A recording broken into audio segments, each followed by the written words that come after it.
Hello, viewers, learners, and my dear students. Welcome back to channel Maths Zone with PP. I am Sanjeev Kumar, giving you the information about the future tense. मैंने आपको future tense की जानकारी दी थी। आज हम future tense की सारी practice करेंगे। जैसा कि मैंने प्रीवियस वीडियोस में भी बताया था, practice is more important to cover tenses. So we should have to practice more and more. In this way, we illustrate just now and we will practice just now for the future tense. Okay? तो let's start. आइए start करते हैं हमारा future tense का practice. तो आज मैं future tense में, जैसा कि जानते हैं हम लोग कि फ्यूचर टेंस में पहला सिंपल फ्यूचर टेंस होता है। Simple future tense. तो हम यहाँ से प्रैक्टिस स्टार्ट करते हैं। ओके, तो सिंपल फ्यूचर टेंस में हमने आपको बताया था कि इसके सबसे पहले एग्जाम्पल लिखता हूँ, उसके बाद बताता हूँ। तो यहाँ देखिए, मैं यहाँ आपको एग्जाम्पल लिख देता हूँ इस तरफ। एग्जाम्पल पहला, मैं अंग्रेजी पढ़ाऊंगा।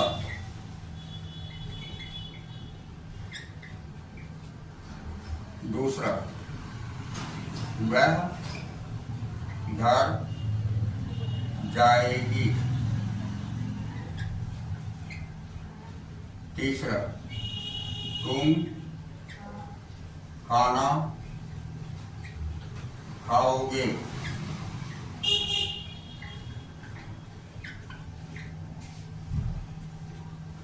चौथा, राधा कथक नाचेगी।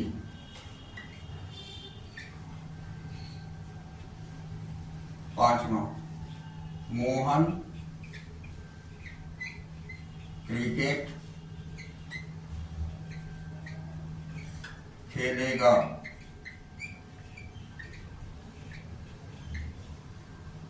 और छठा लिख दीजिए, वे स्कूल जाएंगे।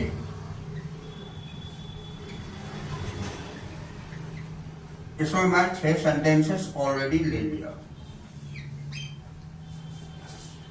6 सेंटेंसेस में पहला सेंटेंस ये जो है, इसे मैं फिर से एक बार रिवाइज करके और प्रैक्टिस करके दिखाऊंगा कि कैसे इसे मैं assertive sentence, negative sentence and interrogative sentence में कन्वर्ट करता हूँ। और ठीक जैसे मैं ये बताऊंगा, उसी तरह से रिमेनिंग दीज 5 सेंटेंसेस आपको प्रैक्टिस करनी है। ओके, तो आइए हम प्रैक्टिस करते हैं। Let's start. तो यहाँ सबसे पहले असर्टिव सेंटेंस के बारे में मैं बताता हूँ।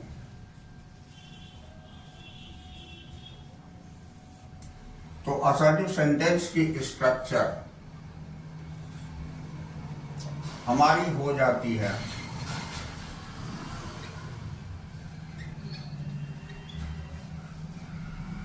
सब्जेक्ट, इसके साथ में शैल विल लगता है और गिवन फॉर्म लगता है, then object, full stop. This one is the structure of assertive sentence of simple future tense. ये simple future tense की assertive sentence की structure है। तो इसमें आप देख रहे हैं helping verb, यही shall और will का प्रयोग होता है।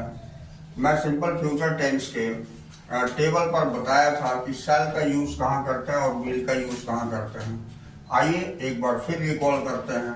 तो shall का यूज I और we के साथ होता है। दैट मीन्स ये सिंगुलर और प्लूरल दोनों में फर्स्ट पर्सन, यानी first person singular and plural number I और we के साथ shall का प्रयोग करता है।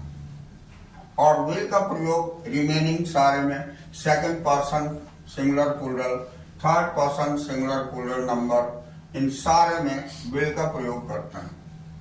तो यहाँ पर जैसा कि मैंने लिया है पहली सेंटेंस, मैं अंग्रेजी पढ़ाऊंगा, तो ये आई हो जाएगा। आई के साथ शैल का यूज होता है, आई शैल। पढ़ाना का टीच होता है गिवन फॉर्म टीच, और ऑब्जेक्ट हमारी इंग्लिश है, तो ये इंग्लिश हो गई। आई शैल टीच इंग्लिश मीन्स हो गया मैं अंग्रेजी पढ़ाऊंगा। अब मैं नेगेटिव सेंटेंस की स्ट्रक्चर दिखाता हूं। नेगेटिव सेंटेंस, नेगेटिव सेंटेंस की स्ट्रक्चर हो जाती है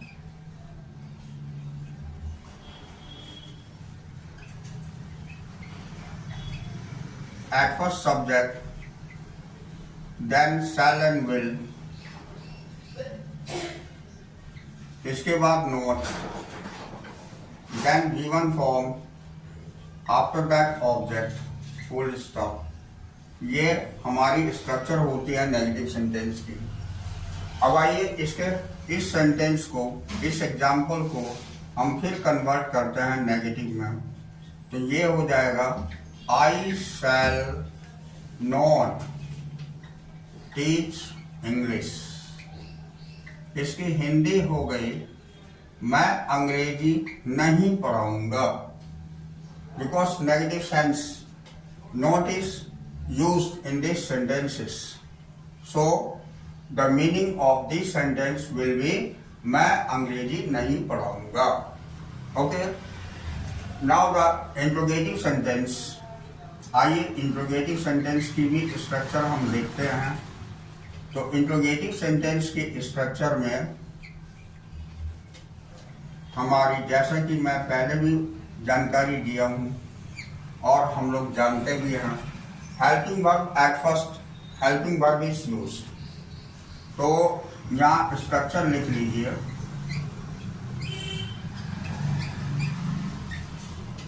इसमें helping verb shall and will है, तो ये शैल एंड विल का प्रयोग करते हैं सबसे पहले, उसके बाद सब्जेक्ट, उसके बाद गिवन फॉर्म, देन ऑब्जेक्ट, और lastly note of interrogation, that means question mark. Because question mark is very important for the interrogative sentences. If we not putting the question mark it will be wrong. गलत हो सकती है और गलत होती ही है। Question mark ही indicate करता है कि this one is interrogative sentences and it expresses the opinion and expresses our views how can we convert the interrogative sentences. So question mark is very important. आइए अब मैं इसकी एग्जाम्पल बनाता हूं। तो ये शैल एंड विल का प्रयोग ऑलवेज कैपिटल में होता है। As we know that sentence must be started from the capital letter, so shall and will start होगी कैपिटल लेटर से। तो यहाँ हम शैल का प्रयोग करते हैं। Shall I teach English.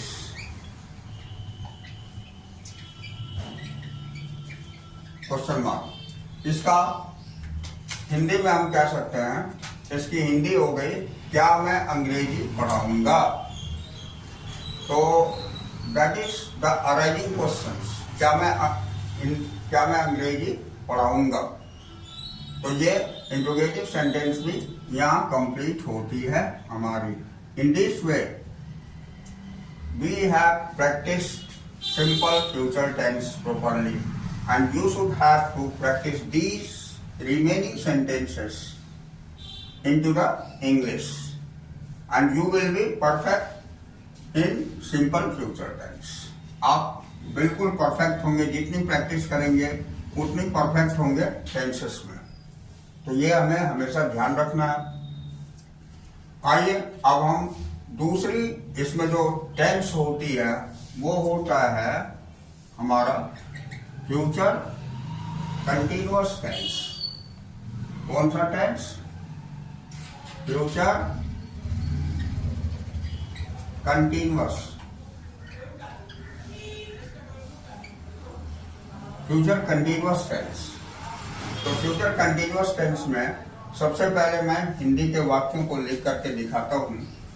Hindi के वाक्यों में होगा यहाँ पर पढ़ा, इसमें गागेगी जैसे लगा हुआ था, तो इसमें अब पढ़ा रहा होऊंगा।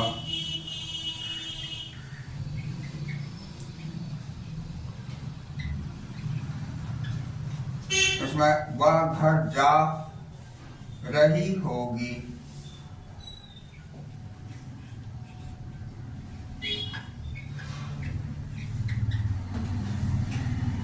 और ये हो जाएगा तुम खाना खा रहे होगे।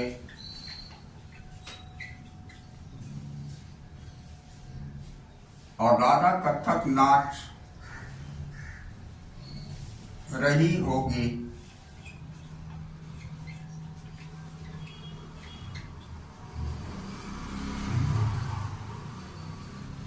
फिर मोहन क्रिकेट खेल रहा होगा।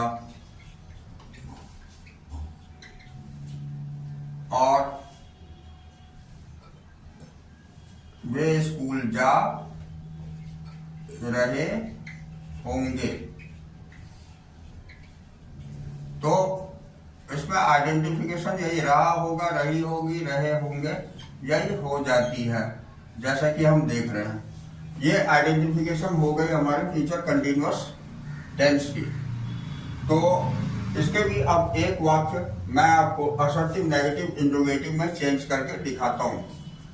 और जैसे इसके वाक्य एक चेंज होंगे, कहाँ हेल्पिंग वर्ब कौन सी लगेगी वो थोड़ी सी ध्यान में रखनी है। मेन वर्ब की कौन सी फॉर्म यूज होगी ये ध्यान रखेंगे, तो we will simply convert into assertive, negative and interrogative sentences. Tense is very simple. Tense बहुत ही आसान है। अगर इसे ठीक ढंग से आप इसे जानने का प्रयास करेंगे और एकदम शॉर्ट फॉर्म में सारी जानकारी लेंगे तो टेंस बहुत आसान है। That is not a lengthy thing. और tense is very important in English grammar. ठीक है, ये मैं प्राय सभी क्लासेस में बोल चुका हूं। तो टेंस बहुत इंपॉर्टेंट है। आइए आगे आता हूं। तो असर्टिव सेंटेंस में यहां जो हमने शैल विल का प्रयोग किया, इसके बाद शैल विल के बाद बी लग जाता है, यानी शैल के साथ भी बी और विल के साथ भी be. Shall be, will be का प्रयोग होता है। उसके बाद V1 ING, then object, full stop. ये इसकी स्ट्रक्चर हो जाती है असर्टिव सेंटेंस की। तो अब यहां पर अगर हम थोड़ा सा इसे चेंज कर दे, आई शैल बी टीचिंग इंग्लिश, ये सेंटेंस बन जाएगी हमारी, मैं अंग्रेजी पढ़ा रहा हूँगा। ओके, अब देखिए नेगेटिव सेंटेंस में वैसे ही शैल विल के बाद नॉट का प्रयोग तो होता है, इसके बाद हम बी लगाते हैं और प्लस बी, अब प्लस V1 ING, फिर ऑब्जेक्ट, ये हो जाती है। तो इसमें क्या हो जाएगा, इसकी एग्जाम्पल अगर हम बनाएंगे तो आई शैल नॉट यहां से चेंज हो जाएगी, नॉट बी टीचिंग इंग्लिश, ये हो जाएगा। मेन वर्ब के साथ ING जुटेगा और ये helping verb shall not be in negative use होगा। और असर्टिव में शैल बी और विल बी का यूज होगा और V1 ING यूज होगा। मेनली हमें इतना ही ध्यान देना है।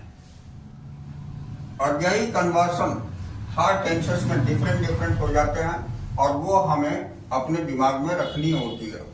अगर ये आप प्रॉपर रहेंगे, अपने दिमाग में इन बातों को रखेंगे, तो मैं उम्मीद करता हूं कि आपको टेंस में कोई हेजिटेशन नहीं होगी और you can convert any sentences easily into any tenses.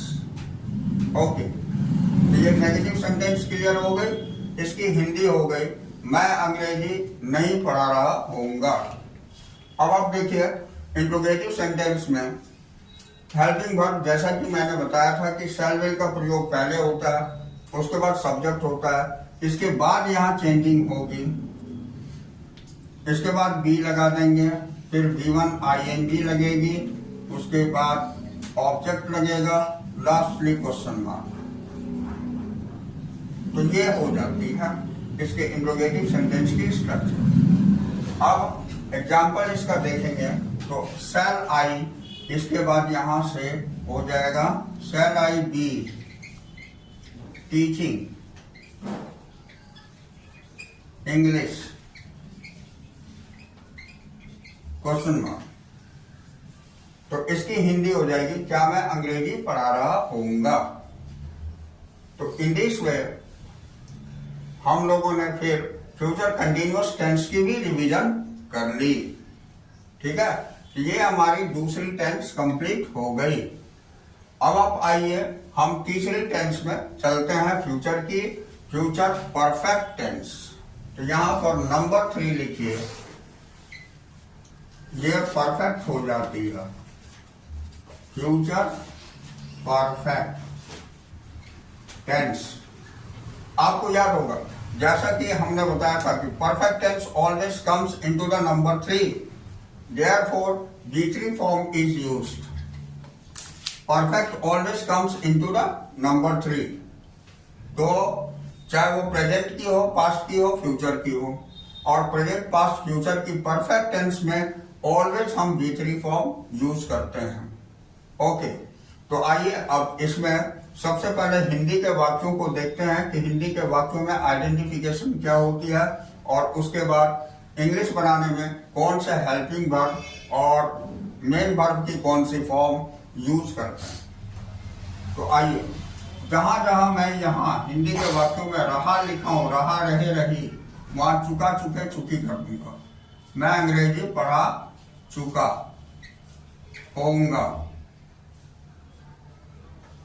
वह घर जा चुकी होगी, तुम खाना खा चुके होगे, राधा कथक नाच चुकी होगी, और मोहन क्रिकेट खेल चुका होगा, और वे स्कूल जा चुके होंगे।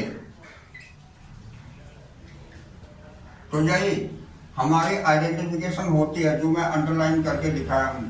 चुका होऊंगा, चुकी होगी, चुके होंगे, यहाँ भी चुकी होगी, चुका होगा, चुके होंगे, ये जो लिखे हुए हैं, यही आइडेंटिफिकेशन फ्यूचर परफेक्ट टेंस की हो जाती है।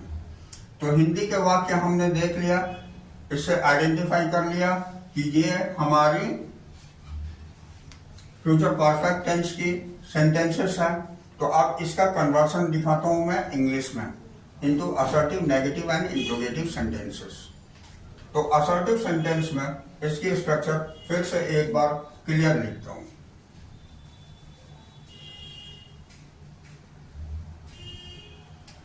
तो असर्टिव सेंटेंस की स्ट्रक्चर में ये सब्जेक्ट सबसे पहले होता है, और फ्यूचर है इसलिए शैल विल का तो प्रयोग होगा ही, इसके साथ हैव का भी प्रयोग होता है, और लास्ट में B3 form and then object, full stop. तो ये यहां से यहां तक ये हमारी हेल्पिंग वर्ब है। शैल के साथ भी हैव लगेगा, विल के साथ भी हैव लगेगा।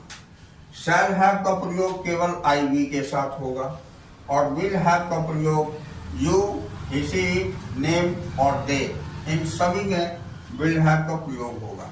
B3 फॉर्म सबके साथ लग जाएगी, बस हमारी कन्वर्सन हो गई। तो आइए पहला वाक्य को मैं कन्वर्ट करता हूं, मैं अंग्रेजी पढ़ा चुका हूंगा। तो इसमें हो जाएगा I shall have I shall have, V3 form teach की टॉट होता है, तो टॉट इंग्लिश, ये हमारी कन्वर्ट हो गई। दैट इज वेरी सिंपल, ठीक है। तो I shall have taught English means हो गया मैं अंग्रेजी पढ़ा चुका होऊंगा। अब नेगेटिव सेंटेंस में हम देखते हैं, नेगेटिव सेंटेंस की स्ट्रक्चर हो जाती है सब्जेक्ट शैल विल, इसके बाद नॉट, यहां से चेंज हो जाएगा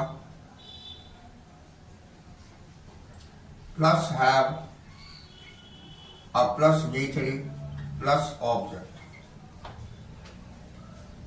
ठीक है। तो इसमें I shall not have taught English, ये हमारी हो गई, ठीक है। अब देखिए इंट्रोगेटिव सेंटेंस, इंट्रोगेटिव सेंटेंस में मैं देखता हूं कि इसमें शैल विल पहले यूज होती है, सब्जेक्ट होता है, इसके बाद इस प्लेस पर हमारी हैव और V3, फिर ऑब्जेक्ट कर देंगे, नोट ऑफ एक्सक्लेमेशन यूज कर लेंगे, तो इंट्रोगेटिव सेंटेंस बन जाएगी। अब यहां पर देखिए एग्जाम्पल में शैल आई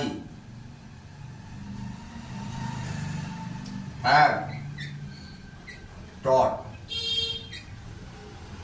इंग्लिश, तो ये इसकी हिंदी हो गई, क्या मैं अंग्रेजी पढ़ा चुका होऊंगा, और इसकी हिंदी हो जाएगी क्या मैं अंग्रेजी नहीं पढ़ा चुका होऊंगा, because this one is negative sentence.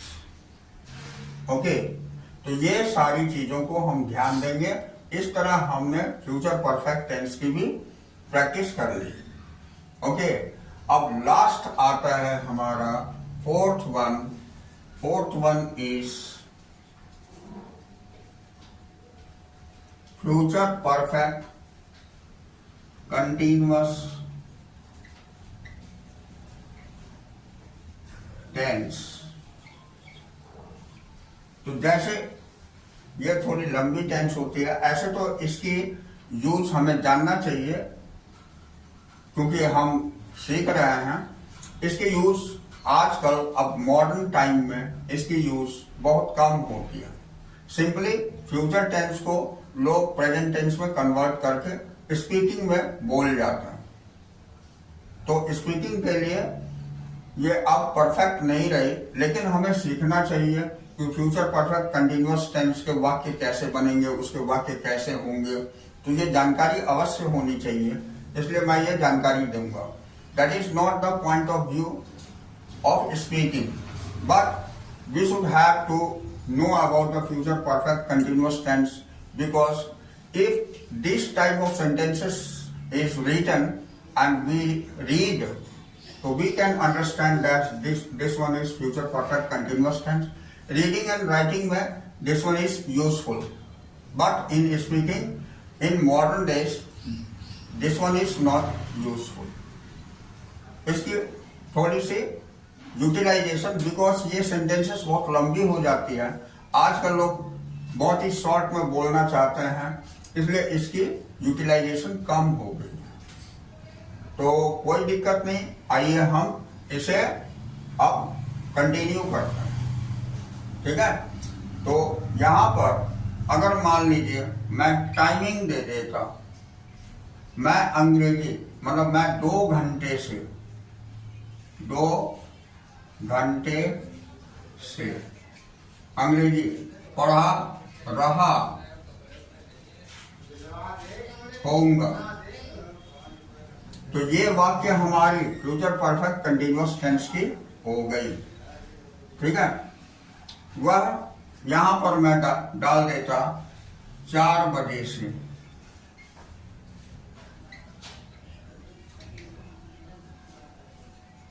और यहां रही,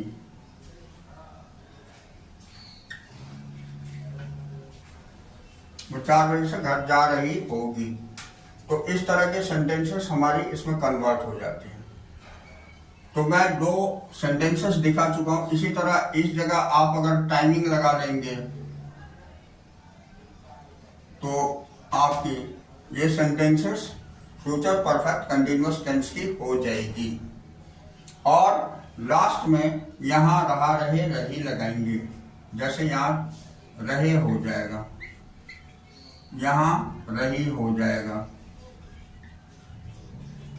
और यहां रहा हो जाएगा, यहां रहे।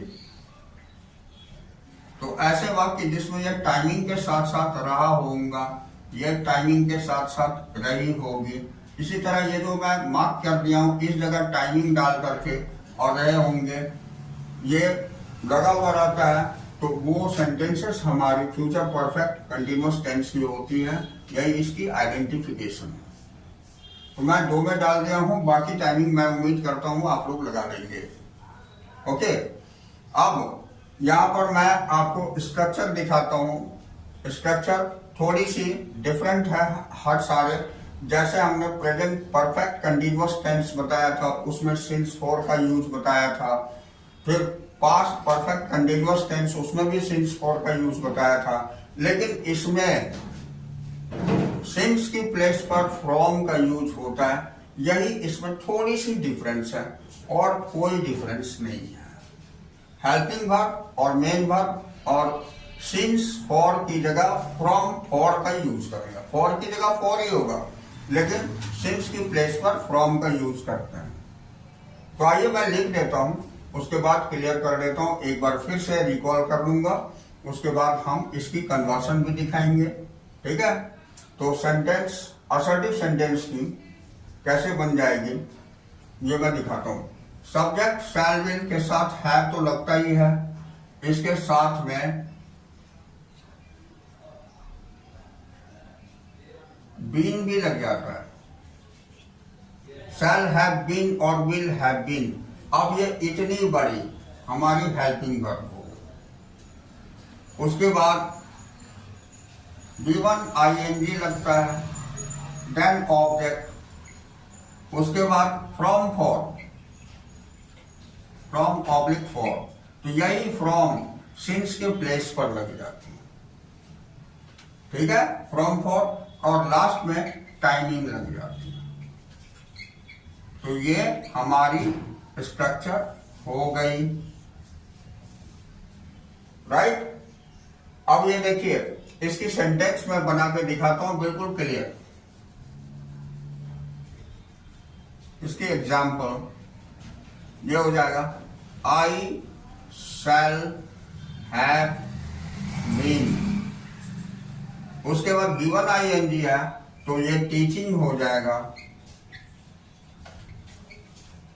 इंग्लिश।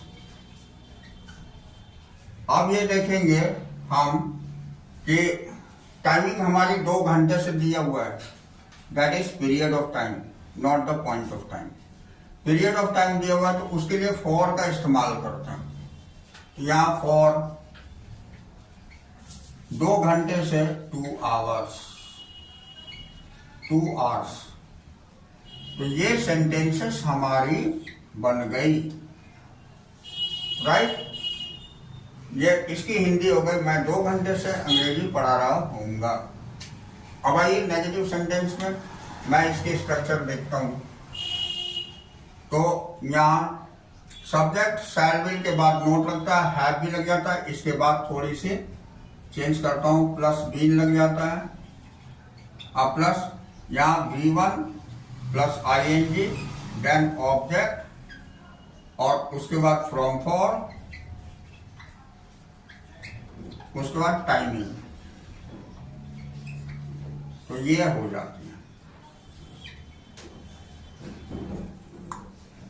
थोड़ी सी क्लियर लिख लेता हूं उसे, इट वुड बी बेटर, क्योंकि हो सकता है by the way this one is not visible.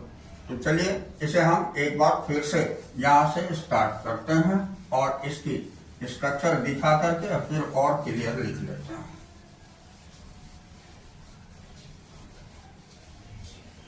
Okay, तो देखिए इसकी स्ट्रक्चर मैं यहां से लिखता हूं। इसमें सब्जेक्ट एट फर्स्ट, फिर शैल विल, इसके बाद have, then been, then V1 plus ing, then object और then from for, not the since for, from for and then timing. तो ये हमारी पूरी स्ट्रक्चर हो जाती है। ठीक है, समझ में आई? तो आइए अब मैं आपको दिखाता हूं कि ये जब फूल हो गई तो इसकी एग्जाम्पल कैसे चेंज होगी। ये हो जाएगा, नेगेटिव है ना, शैल विल के बाद इस प्लेस पर not, I shall will not have been, तो ये हो जाएगा नेगेटिव में, I shall not have been teaching English for 2 hours। ये सेंटेंसेस हमारी कंप्लीट हो गई। इसकी हिंदी हो गई, मैं 2 घंटे से अंग्रेजी नहीं पढ़ा रहा हूँगा। अब आप देखिए, ये तो नेगेटिव स्ट्रक्चर हो गई। अब मैं इंट्रोगेटिव बताता हूं। इंटेरोगेटिव सेंटेंसेस, तो इसकी स्ट्रक्चर हो जाती है,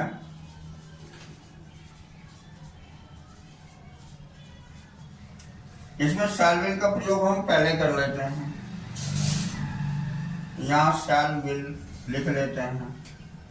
after that subject, then have, then been, then V1 ing, then object, उसके बाद फ्रॉम फॉर, लास्ट टाइमिंग और नोट ऑफ इंट्रोगेशन। तो ये हमारी स्ट्रक्चर हो गई, इंट्रोगेटिव सेंटेंस। ओके, अब इंट्रोगेटिव की स्ट्रक्चर हो गई, तो अब आपको इसकी एग्जांपल मैं इसी को कन्वर्ट करके दिखाता हूं। ये हो जाएगा शैल बिफोर, तो शैल से स्टार्ट होगी, shall must be in capital letter, तो shall I have been teaching English for 2 hours question mark. तो इसकी हिंदी हो गई, shall I have been teaching English for 2 hours, क्या मैं 2 घंटे से अंग्रेजी पढ़ा रहा हूँगा। तो in this way here fourth tense future perfect continuous tense is finished, और हम लोगों ने या फ्यूचर टेंस की पूरी प्रैक्टिस करी सिंगल सेंटेंसेस की, और ये सिंगल सेंटेंस को हमने असर्टिव, नेगेटिव और इंट्रोगेटिव में कन्वर्ट करके हर टेंस में दिखाया। बाकी के रिमेनिंग जितने 5 सेंटेंसेस मैं आपके लिए छोड़ दिया हूँ। मैं उम्मीद करता हूँ इसकी प्रैक्टिस आप करेंगे और टेंस में परफेक्ट होंगे। अगर आप टेंस में परफेक्ट होते हैं तो आगे की ग्रामर की जो और भी सारी चीजें हैं, जैसे वॉइस है, जैसे स्पीच है, इन सारे में आपको बहुत मदद मिलेगी। That is very helpful because these two or many things which is dependent on tenses. Okay, so that's all for today.